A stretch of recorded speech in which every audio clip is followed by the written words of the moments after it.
Hey, what's up, guys? It's me, RavSavvy. I'm up late tonight, so just gonna talk about a few things.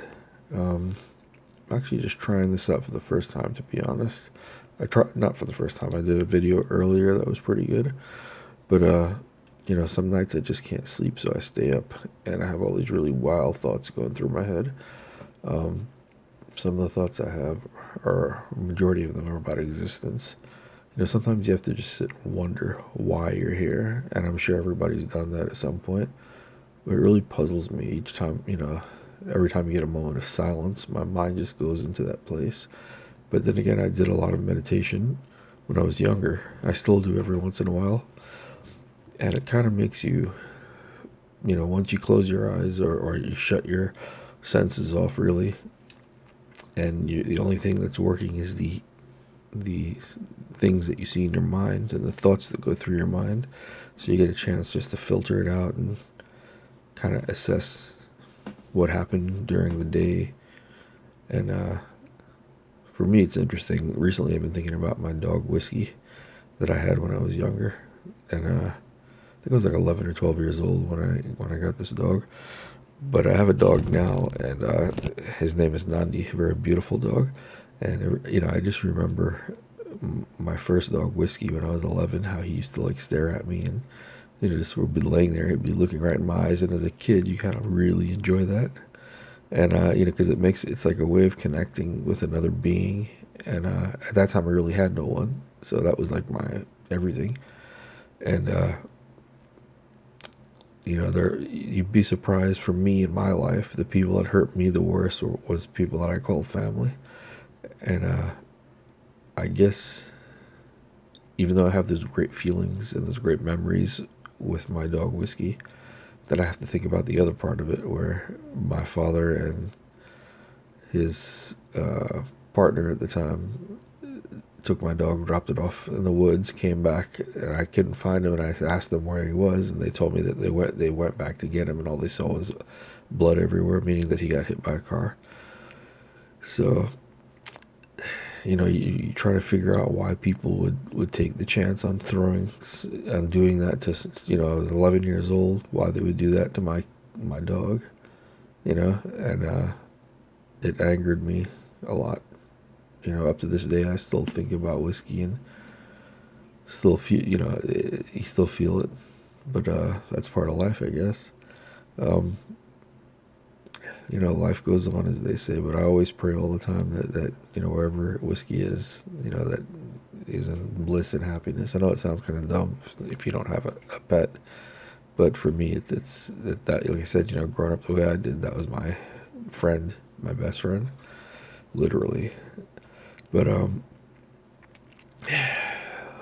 lately, I've been doing a lot of research. As I was talking about in the last video about the the flat Earth theory, and there's a lot of people that believe that, and then you have a lot of the people that listen to David Icke that also believe in the I guess that reptilians are in charge of this world, and they've been around for thousands of years and kind of influenced mankind in a way that's more dealing with coercion than anything else, mass manipulation, you name it, seems like they're doing it.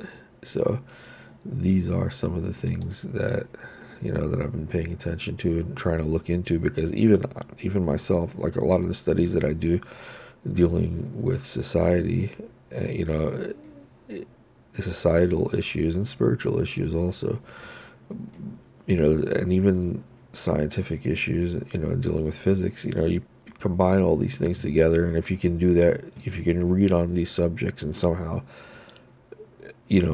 find the dots that connect within them, a lot of things make sense. One thing does lead to another, but then they always have this X factor that comes up, and the X factor is, for me, is that, for one, how did we manifest or appear here? The other part is, what is this?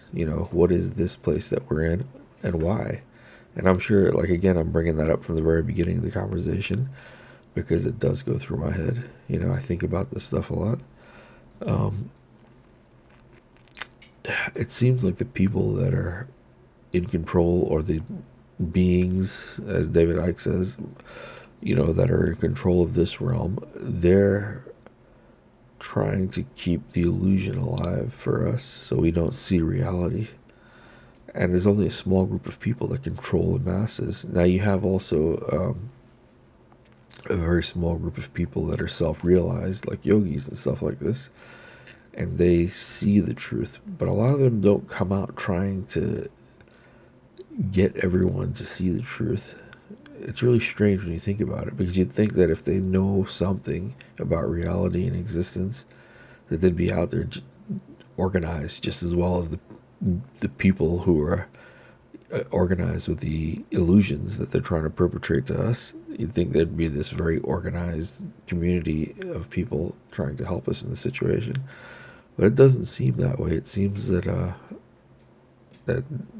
in my eyes, it seems like there's too many people that have selfish motives to even think to go that route, and including myself. I'm not going to take myself out of that. Maybe being selfless is doing what they do. I guess they don't take part in society the way we do, and they kind of live off the grid in a sense. I'm not going to put it down or condemn it, because for every action there's a reaction. There's always an opposite to everything. So the form of duality, I guess, ancient yin yang, however you want to look at it, Shiva Shakti, up down, black white, whatever. There's always the duality, the opposites. And I'm trying now not to go on either side, but to kind of stay in between and observe and see what's going on. It seems when I do that, it's a lot less stressful on either way, because what I mean, people will ask, how does it get stressful if you're looking at the positive side of things? Well, when things don't work out that way, and I've already had this idea that it's going to, then you feel it, so that's one way that being optimistic or positive can work against you.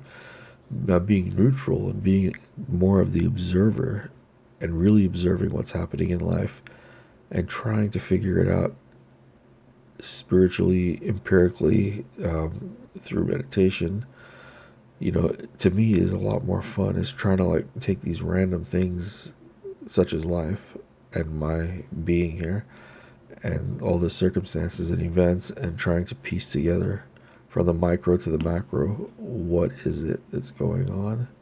And I hope you guys, all of you who are up late, kind of think, in this manner, and kind of do the same things. It's like my mind works like this, and it's a lot of fun for me.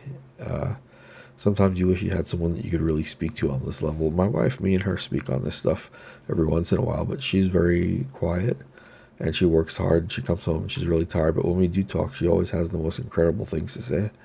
So, it's pretty cool in that sense. And a lot of the friends I have on Facebook, the few friends that I'm really close with, have very, very deep, open minds.